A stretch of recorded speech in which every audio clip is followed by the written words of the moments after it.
Hello, आजच्या व्हिडिओमध्ये discuss करूया सुंदर सम आहे, सुरेख सम आहे, ब्युटिफुल सम आहे. चला बघूया काय दिलंय. इकडे दिलंय इन क्वाड्रॅटिल एबीसीडी, म्हणजे या क्वाड्रॅटिल मध्ये आपल्याला दिलंय segment AD is parallel to BC. AD आणि बीसी पॅरलल आहे, म्हणजे हे क्वाड्रॅटिल, याच्यामध्ये एक पेअर ऑफ ऑब्जेक्ट पॅरलल म्हणजे काय, ट्रपिझियम आहे. Very good. या ट्रपिझियम मध्ये काय दिलं बघा, इकडे दिले डायगोनल्स एसी आणि बीडी एकमेकांना इंटरसेक्ट करत आहे, एकमेकांना इंटरसेक्ट करत आहे पॉइंट पी.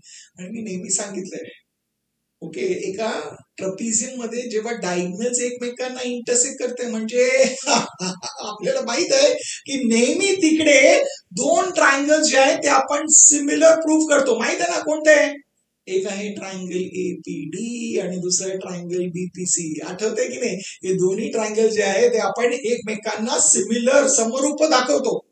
कारण आपण 2 व्हिडिओ ऑलरेडी केलंय याच्या अगोदर. ते बघितलं नाही, बघितलं तर बघून घ्या, त्याचं लिंक मी तुम्हाला डिस्क्रिप्शन मध्ये दिले.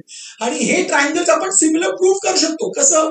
Bye a test of similarity. ते 2 व्हिडिओज बघा म्हणजे कळेल. ओके, हे 2 ट्रायंगल्स म्हणजे जे ट्रायंगल्स ज्याच्यामध्ये पॅरलल साइड्स आहेत ना, त्या ट्रायंगल्सना आपण नेहमी समरूप दाखवू शकतो. कशामध्ये? ट्रपिझियम मध्ये, जेव्हा ही डायगोनल्स इंटरसेक्ट होतात. ते लक्षात ठेवा. आपल्याला इकडे काय सिद्ध करायचंय, पण पहिल्यांदा हे ट्रायंगल सिमिलर प्रूव्ह करून घे. ओके, इकडे डायरेक्टली आपण ट्रायंगल्स कन्सिडर करू शकतो का? नाही, कारण इकडे जे एक पेअर ऑफ अँगल कोणतं असतं? Vertically opposite. दुसरं पेअर ऑफ अँगल कोणतं असतं? Alternate angle. माहिती ना कसं? लाईन बघा, आपण एडी आणि बीसी हे पॅरलल लाईन आहे. याच्यासाठी आपण काय घेणार आहे? ट्रान्सव्हर्सल. आपण एसी ला ट्रान्सव्हर्सल घेऊ शकतो, नाही तर बीडी ला. जर आपण बीडी ला ट्रान्सव्हर्सल कन्सिडर केलं तर आपल्याला हे अँगल एडीपी आणि अँगल पीबीसी हे एकमेकांना इक्वल मिळणार. का? ऑल्टरनेट अँगल्स ते युज करायचं. म्हणजे हे ऑल्टरनेट अँगल्स इक्वल कसं आलं ते दाखवा लागेल, नंतरच आपण ट्रायंगलचा सिमिलर दाखवू शकतो. म्हणजे सुरुवात कशा करायचं ते माहित आहे ना. पहिले हे लिहायचं, म्हणजे आपण काय लिहिणार? एडी पॅरलल टू बीसी लिहायचं. का? गिवन. ट्रान्सव्हर्सल कोणतं घेतलंय ते लिहा. ऑन ट्रान्सव्हर्सल बीडी कोणता अँगल मिळेल? Angle A D B congruent to angle D B C. हे दोन्ही अँगल्स एकमेकांना कॉन्ग्रुएंट आहे. रिझन काय? Alternate angle theorem. पण यांचं नाव चेंज करावं लागेल, कारण या ट्रायंगल मध्ये, ट्रायंगल ए डी पी मध्ये आपण या अँगलला लिहिणार अँगल एडीपी, म्हणजे एडीपी चं नाव चेंज करून लिहिणार एडीपी. का लिहिलं?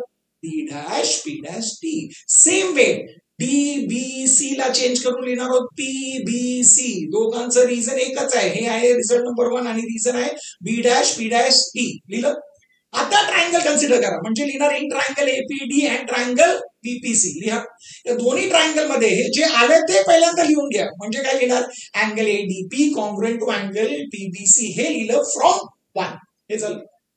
तर हे झाल्यानंतर दुसरं काय? दुसरं आहे व्हर्टिकली ऑपोजिट अँगल. म्हणजे लिहायचं angle APD congruent to angle BPC. हे दोन्ही अँगल्स एकमेकांना कॉन्ग्रुएंट झालंय. का बरं? Vertically opposite angle. म्हणजे दोन्ही ट्रायंगल्स एकमेकांना सिमिलर झालेत, समरूप झालेत. पहिल्या ट्रायंगलचं नाव लिहायचं ट्रायंगल एपी. हे लिहिलं. दुसरं जे ट्रायंगल आहे त्याचं नाव लिहिताना करस्पॉन्डन्स माहित आहे ना, पण सोपं आहे. अँगल पी ला कॉन्ग्रुएंट आहे म्हणजे पीच्या समोर पी लिहायचं. ओके, अँगल बी ला कॉन्ग्रुएंट आहे म्हणजे डीच्या समोर बी लिहायचं. म्हणजे राहिलं काय? उरलं काय? इकडे आहे, इकडे सी आहे, म्हणजे ए च्या समोर सी. म्हणजे दुसऱ्या ट्रायंगलचं नाव येणार आहे सीपीबी. लिहून घ्या. टेस्ट कोणतं आहे? By a test of similarity. हे आपल्याला आता एकदम सोपं झालंय, कारण 2 व्हिडिओज मध्ये तिकडे पण आपण 2 सम केलेत, आता इकडे केले म्हणजे 3 सम केलेत. आपल्याला एकदम एकदम स्पेसिफिक आपण माहित आहे आपण काय स्टेप्स घ्यायचं, कशा रीतीने लिहायचं, सगळं समजलं. सोपं आहे ना? Very good. आता हे का केलं आपण? सिमिलर का प्रूव्ह केलं? कारण आपल्याला रेशोज पाहिजे, रेशोज इक्वल पाहिजे ना, म्हणजे रेशो लिहा. आता आपल्याला रेशो काय पाहिजे बघा? 2 प्रूव्ह मध्ये बघा एपी पाहिजे. ओके, एपी घेतलं म्हणजे करस्पॉन्डिंग काय? सीपी येणार. म्हणजे लिहा एपी अपॉन सीपी. ओके, नंतर काय पाहिजे? एपी आणि सीपी झालं. आपल्याला पीडी आणि बीपी पाहिजे. ओके, आहे का? पीडीचं करस्पॉन्डिंग साईड घेतलं म्हणजे काय येणार आहे? बीपी. आलं. म्हणजे जे चारही नाव तिकडे दिले 2 प्रूव्ह मध्ये ते इकडे आलं ना. पण तुम्ही सांगणार ओके याचं रिझन पहिल्यांदा लिहून घ्या. काय आहे ते? सीएसएसटी. पण तुम्ही सांगणार जसं पाहिजे त्या ऑर्डर मध्ये नाही आलं. आपल्याला एपी अपॉन पीडी पाहिजे, equal to PC upon BP पाहिजे. तुम्ही सांगणार याचे जे हे बरोबर आहे, पण आपण पीसी इकडे पाहिजे आणि पीडी इकडे पाहिजे, म्हणजे त्यांचं जे जागा आहे ते स्वॅप करायचंय. ओके, आता बघून घ्या ना, इकडे आपल्याकडे दोन रेशोज इक्वल आहेत ना, AP upon PC is equal to BD upon BP. आपल्याला हे जे जागा आहे पीसी आणि पीडी यांची जी जागा आहे ते स्वॅप करायचं. आता दोन रेशोज इक्वल आहेत तर डायगोनली आपण जागा स्वॅप केलं तरी रेशो इक्वल असणार ना. का? रिझन काय? ऑल्टरनेटो. Very good. म्हणजे हे केल्याने झालं ना, हे रेशो इक्वल, आणि तेच आपल्याला पाहिजे की AP upon PD is equal to PC upon BP. झालं प्रूफ. तर मला सांगा सोपं होतं की नाही? एकदम म्हणजे एकदम सोपं होतं, काहीच अवघड नव्हतं. Very good. झालं? आवडलं? एकदम आवडलं म्हणजे व्हिडिओला लाईक करा, तुमच्या मित्रांबरोबर शेअर करा, म्हणजे त्यांना हे जे सम्स आहेत ट्रॅपिझियमवर ते कसं सोडवायचं, कसं लक्षात ठेवायचं, कशा पॅटर्ननी आपण ते समजतो ते समजणार, आणि म्हणजे त्यांना सोपं पण वाटणार. त्यांच्याबरोबर शेअर करा. तुम्ही तर चॅनलला सबस्क्राईब केलंच असेल, नाही केलं तर आता सबस्क्राईब करा. आणि मी तुम्हाला भेटणार आहे पुढच्या व्हिडिओमध्ये अजून एक इंटरेस्टिंग सम्स. तोपर्यंत स्माइल करत राहा, शेअर करत राहा, शिकत राहा.